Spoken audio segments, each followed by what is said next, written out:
여러분 반갑습니다. 오늘 강성률 철학TV 제76강은 얼굴을 지지고 코를 베어버림, 중국의 형벌에 대한 좀 무시무시한 이야기인데요. 상황으로서는 두 번째 이야기가 되겠습니다. 이게 상황이고 이게 지금 그런 장면입니다. 오늘 강의 순서를 먼저 말씀드리도록 하겠습니다. 상황이 진나라에서 실시한 변법의 내용이 뭐고 그에 대한 저항도 분명히 있었죠. 그래서 태자가 범법 행동을 하자 그의 그 후견인들 얼굴을 불로 지지고 코를 베어버린 사건이 있었습니다. 조량이란 사람의 논쟁에서 조량의 충고를 듣지 않고 버티다가 결국 상황은 자기가 고안한 거열형, 찢어 죽이는 그 형을 당하고 말았는데요. 그런 내용으로 이렇게 영상 꾸며봤습니다. 상황의 변법이라고 하는 것은 그 틀을 기본부터 바꾸는 걸 말합니다. 법과 사상 가했죠. 상황은 그 사상을 바탕으로 강력한 부국 강병을 목표로 한 그런 이제 사람인데요. 이 효공과 뜻이 맞아서 실행할 수 있었습니다. 그래서 효공 앞에서 이제 여러 대신들하고 설전을 벌이는 상황의 모습인데요. 편법의 구체적인 내용은 뭘까요? 첫째는 그 계획 경제입니다. 정부가 철을 생산하는 광산, 그리고 관계 수로를 이렇게 개발해서 생산력을 비약적으로 증가시키고 상평제도를 통해서 농축산물의 가격 안정을 꾀했다. 상평제도라고 하는 것은 곡식이 싼 풍년에 많은 곡식을 확보했다가 흉년에 싼 가격에 백성들에게 팔아서 물가도 조절하고 빈민도 구제했던 제도입니다. 이 사진은 그 이조 시대 때 진율청 비슷한 역할을 했던 구율청이라고 하는 그 건물입니다.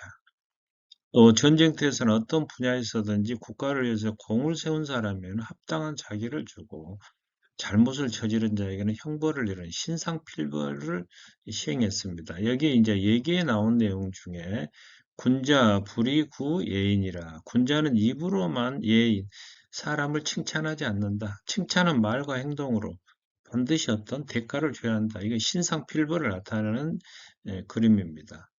네 번째는 노동력을 증대시켜서 한 집에 노동하지 않는 남자가 2명 있으면은 세금을 2배로 올리는 거예요. 그러면 이제 할 수 없이 나오겠죠. 그리고 건장한 장전들은 이제 모두 노동에 종사함으로써 이렇게 생산력이 대폭 늘어나게 됐다.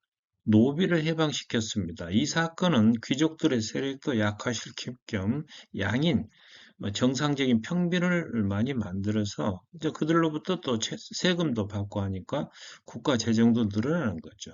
그러나 노비제 자체는 폐지하지 않았습니다. 범죄자는 이제 관노로 이렇게 삼는 풍습은 아마 기존 질서를 유지하기 위해서인지 그대로 아마 남겨뒀고 낙후된 지역에는 정부가 인력과 자금을 투자해서 도시화시키고 요새화시켰는데 오늘날로 말하면 지역 개발이고 일종의 지방 분권화 정책이 되겠습니다.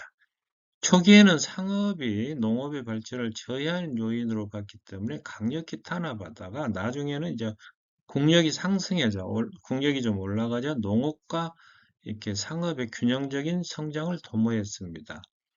그리고 소득 분배 정책을 썼는데요. 부유층에게는 중한 세금을 좀 많이 올리고 가난한 농민들에게는 토지와 농업 자금을 나눠줘서 오늘날로 말하면 소득 재분배 정책이죠.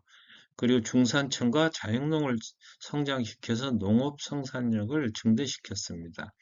상업이란 말이 어디서 나왔냐면은 중국 고대 상나라, 은나라고도 하는데 상나라가 있었는데 농업 국가인 주나라에 의해서 이 상나라가 망하게 됐습니다. 그러자 지배층, 상나라 지배층이 생계를 위해서 할 수 없이 장사를 시작했는데 상나라 유민들의 업이라 해서 상업이라 이런 말을 붙였다는 겁니다. 또 상황은 오랑캐족의 문란한 습속과 시대에 뒤처진 전통이나 미신을 타파했는데요. 중국이들은 자기들이 세계 중심이라고 생각하고 동쪽에는 동이족, 오랑캐, 서쪽에는 서융, 남쪽에는 남만, 북쪽에는 북적이 있다고 얘기를 했죠. 자, 중국의 미신, 예를 들면 이제 우리나라로 좀 비슷한 면이 있어요. 숫자인 사자를 싫어합니다. 그래서 발음이 이제 죽을 사자와 비슷하다고 그래서 그러는데, 병원은 이제 엘리베이터 층수가 보면 1, 2, 3 다음에 5로 바로 가지 않습니까? 그래서 차량이나 번호나 전화번호, 핸드폰 번호에서 사자가 들어가면 싫어하고 대신에 팔자나 구자를 좋아합니다. 또 띠에 대한 미심도 있어요. 평생 이제 팔자가 사납다고 하는 그런 때문에 양띠를 싫어했다고 그래요. 특히 겨울에 태어난 양띠들은 풀이 없고 운이 따르지 않는다고 믿어서 지금도 중국에서는 음력 양띠를 앞둔 해는 미리서 제왕절개 수술해서 아이를 그 전해에 낳았든지 촉진제 주입을 해서 출산을 일으킨다고 합니다. 그래서 이것이 이제 이혼이나 가정 불화로 연결되는 수가 있다. 미신이라는 것은 문자 그대로 어리석은 믿음 아니겠습니까? 15제를 실시했어요. 납세, 세금을 걷고 징병, 병사들을 동원하기 위해서 다섯 집을 하나로 묶는. 그래서 이제 조선으로 보면 오가 작통법이라고 그래서 다섯 채 집이 한 통을 이루는 겁니다. 오늘날에도 뭐 통이 있고 반이 있고 그러지 않습니까? 그러면 이제 이것은 뭐냐면은 농민들에게 말하자면은 여기 보시면 범죄자를 색출하기 쉽게 하고 세금을 매기고 또 부역, 군대나 어떤 일 이걸 동원하게 편리하도록 하기 위한 법칙이었죠, 법이었죠.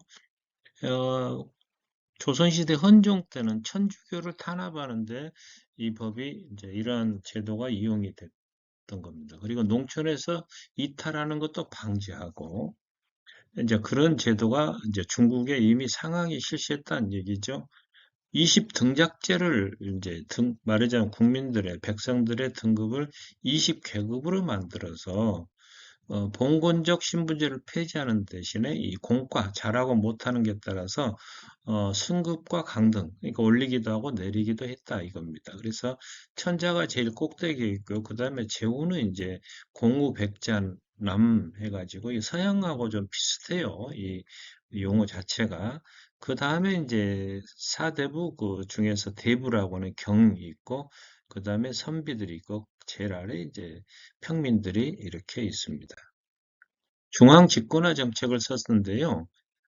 군사, 생산, 징세와 관련된 법을 일원화시켰습니다. 그래서 관료진 군현제, 말 황제가 있고 군과 현을 전국에 두어서 잘 다스릴 수 통치를 잘할 수 있도록 이렇게 만들었고 모든 토지를 국유화시켜 버렸습니다. 국가에 귀속시켰다는 거죠. 그리고 가구당 백무면은 약 3,000평, 마지기로 따지면은 15마지기 정도 되니까 그렇게 적지 않은 땅입니다. 이걸 공평하게 분배를 했는데 이것은 마치 맹자의 정전제를 생각나게 합니다. 정전제. 그때도 백무라는 말이 나와요. 맹자에서도. 이러한 급진적인 변법에 대해서 저항하는 세력이 분명히 있었습니다. 당시 최고의 세력 부족인 맹, 서, 백시 부족들, 지방 귀족 세력들이 강력히 반발했고, 당시 태사였던 감능과 투지의 반대로 여러 차례 변법이 중단될 위기에 처하기도 했습니다. 자, 오늘의 주제인 얼굴을 불러 지지고 코를 베어버린 사건이 이제 무슨 말이냐면은 새로운 이제 법률이 공표하자 수많은 사람들이 이제 법률의 불편을 호소해 오기 시작했는데 그 가운데 태자 영사란 인물이 법률을 위반했습니다. 그러나 이제 공손왕은 법대로 처벌하려고 했지만 태자는 관례상 벌을 가할 수 없는 신분이었거든요. 그래서 대신에 후견인인 공자건의 코를 베어버리고 이건 이제 뭐 성형수술했던 그 사진 같습니다. 코를 베어버리니 어떻게 하겠습니까? 영원히 은둔했던 공자건은 이제 태자의 숙부였다고 그래요. 또 스승인 공손가에게는 얼굴을 불로 지지는 이걸 묵형 자자형이라고 하는데 이런 형을 내렸습니다. 그러자 태자는 이때부터 상학에 대한 원한과 증오를 품게 되죠. 위나라 정복이 이런데요. 부국 강병이 이룩된 진나라는 위나라를 공격할 준비를 하고 있었습니다. 그래서 효공은 이제 공손왕을 장군으로 삼아서 위노라를 공격하도록 했는데 이때 위나라에서는 공자양이 장군으로 맞섰습니다. 그러자 공손왕 공자양에게 이런 편지를 썼는데요. 내가 옛날 위나라에 있을 때 당신과 친하게 지내던 사이인데 어떻게 공격을 하겠소? 차라리 당신을 만나 화친 조약을 맺고 기분 좋게 술을 마신 후 군사를 거둡시다. 이게 위나라 출신이거든요, 상황이. 그러니까 이제 공자양이 여기에 이제 넘어갔어요. 그래서 잔치 주연석에서 공손왕은 미리 군사를 매복시키고 있다가 공자양을 생포하고 말았습니다. 그리고 위나라 군대를 공격해서 큰 승리를 거두었습니다. 이때 이제 위나라 회양이 이 탄식하면서 말하기를 이 앞에서 말을 했었죠. 공숙자의 공손자라고도 하는 의견을 듣지 않은 것. 이 공숙자 의견은 상황을 쓰든지 등용하든지 그렇지 않으면 죽이십시오. 이런 충고를 했거든요. 이 말을 듣지 않았어요, 해왕이. 그래서 그걸 이제 후회하는 겁니다. 어찌됐거나 공손왕은 이 공로로 상당히 봉해짐으로써 상왕 또는 상군이라 불리게 됐다. 그런 얘기입니다. 조량이란 사람과 논쟁을 벌였는데요. 상황이 재상이 된 지 10년이 되자 원망하는 소리가 높아갔습니다. 이때 이제 조량이란 사람, 선비를 만났는데 상황이 하는 말이 나와 옛 목공 때의 재상 백리 중 누가 더 정치를 잘한다고 보시오. 이제 자기가 더 잘한다는 말을 듣고 싶었겠죠. 그런데 이제 조량이란 사람이 1000마리 양가죽이죠. 또 한 마리 여우 가족만 못하고 아천뿐 1000명의 말도 정직한 사람 한마디 말보다 못합니다. 상한께서 저의 말을 받아들이지 않으신다면 하루 종일 말씀드려봐야 무슨 소용이 있겠습니까? 이런 얘기하니까 아예 그러지 마시고 쓴말은 약이고 달콤한 독이라는 말도 있지 않습니까? 진정으로 바른 말을 해주신다면 왜 내가 듣지 않겠소? 그러니까 이제 조량이 말을 하는 겁니다. 백리해가 재상이 되어 어진 정치를 베푸니 오랑캐까지 복종에 따랐습니다. 그는 아무리 피곤해도 술에 앉지 않았고 더워도 술에 덮기를 씌우지 않았습니다. 그가 행차할 때는 수레를 거느리지 않고 무장한 갓병도 없었습니다. 호위병. 그런 그가 죽자 진나라의 모든 사람들은 눈물을 흘렸고 아이들조차 노래를 부르지 않았습니다. 그런데 상한께서는 왕과의 만남부터가 명예롭지 못했습니다. 왕이 부르신 것이 아니라 왕의 총애를 받던 경감에게 소개를 부탁하지 않으셨습니까? 제상을 지내면서도 백성을 위한 일을 하지 않고 궁궐이나 크게 지을 뿐이니 그것을 공적이라고 할 수는 없죠. 또 태자의 스승에게 형벌을 가하고 서술이 퍼른 법으로 백성을 죽이고 다치게 했으니 이는 결국 원망과 화를 쌓은 것입니다. 상군께서 많은 법을 바꾸면서 이것을 교하라고 하시는데 법을 바꾼 목적은 다만 상황 당신의 권위를 내세우려는 목적 아니겠습니까? 상군께서는 마치 왕처럼 자기를 과인이라 칭하고 많은 왕족들을 핍박하고 있습니다. 상군께서는 지금 아침 이슬처럼 위태로운 처지에 놓여 계십니다. 지금이라도 장수 오래 살고 싶으면 하사 받으신 15개 의급을 왕에게 돌려드리고 시골에 가서 화초나 가꾸면서 지내십시오. 그리고 세상에 드러나지 않은 인재를 청구하십시오. 그러나 상황은 이러한 충고를 듣지 않았습니다. 그로부터 5개월 후에 효공이 죽고 태자가 즉위하는데 이게 이제 해문왕입니다. 이 태자가 누굽니까? 바로 이제 그 상황에게 핍박받았던 그 태자인데요. 자, 상황의 최후에 대해서 알아보도록 하겠습니다. 이 해문왕은 상황의 변법을 반대하는 자들을 모두 모아서 상황을 탄핵하도록 했습니다. 그러니까 이제 공자건과 그 무리들이 분기탱천에서 일어서기를 신하된 자의 권력이 너무 크면 나라가 위태롭다고 했습니다. 지금 어수룩한 백성들은 상황의 법에 의해서 나라가 다스려진다고 말합니다. 더욱이 그의 봉업이 15개에 이르니 그 권력이 막대하여 후일 반드시 모반하여야 말 것입니다. 태자 시절을 잊지 못했던 해문왕은 마치 기다렸다는 듯이 그를 관직에서 물러나게 했습니다. 상황이 그래 사직하고 상읍으로 돌아가는데 그의 행렬이 제후에 묻지 않았고 대신들 큰 신하들이 그를 전송하느라 조정이 텅 비다시피 했습니다. 해왕은 이 괴의 상황 저놈을 죽여야 되겠다 결심을 하고 군대를 보내서 체포하도록 체포령이 떨어진 겁니다. 이를 전해 들은 상황은 급히 도망가다가 관아의 객사 여행객이 머무는 이제 말하자면 숙소죠. 하룻밤 유숙 잠자고 가기를 청하자 이때 객사의 관리들은 그가 상황임도 알지 못한 채 하는 말이 상황의 법률에 여행권이 없는 자를 유숙케 하면 벌을 받게 되었습니다. 이러면서 거절하는 거예요. 이 말을 들은 상황은 속으로 아, 내가 만든 법의 폐단이 이 지경에까지 이른 줄 몰랐구나 이렇게 탄식하면서 상황은 다시 이제 진내에서 위나라로 갑니다. 그러나 위나라 백성들은 원래 상황이 위나라 출신이지만 자기 나라의 군사를 쳐부셨잖아요. 그래서 원망하고 있던 차에 상황이 오자 그를 진나라로 다시 쫓아버렸습니다. 진나라로 쫓겨난 상황은 상으로 달아나서 이제 그의 무리들과 함께 군사를 동원해서 이제 정나라죠. 정나라를 이제 공격하는 겁니다. 이 와중에 진나라가 군대를 출동시켜서 상황을 체포해 버렸습니다. 일설은 이제 전투 중에 죽었다고도 합니다. 그래서 상황의 시체를 거열형 2대 혹은 5대 그 우마차에 나누어 묶어서 각각 반대 방향으로 말을 달리게 해서 찢어 죽이는 형을 그리고 그 시신을 여러 사람에게 돌려보였다. 그리고 상황의 일각까지 몰살시켰는데 이것이 이제 앞에서 말한 연좌제죠.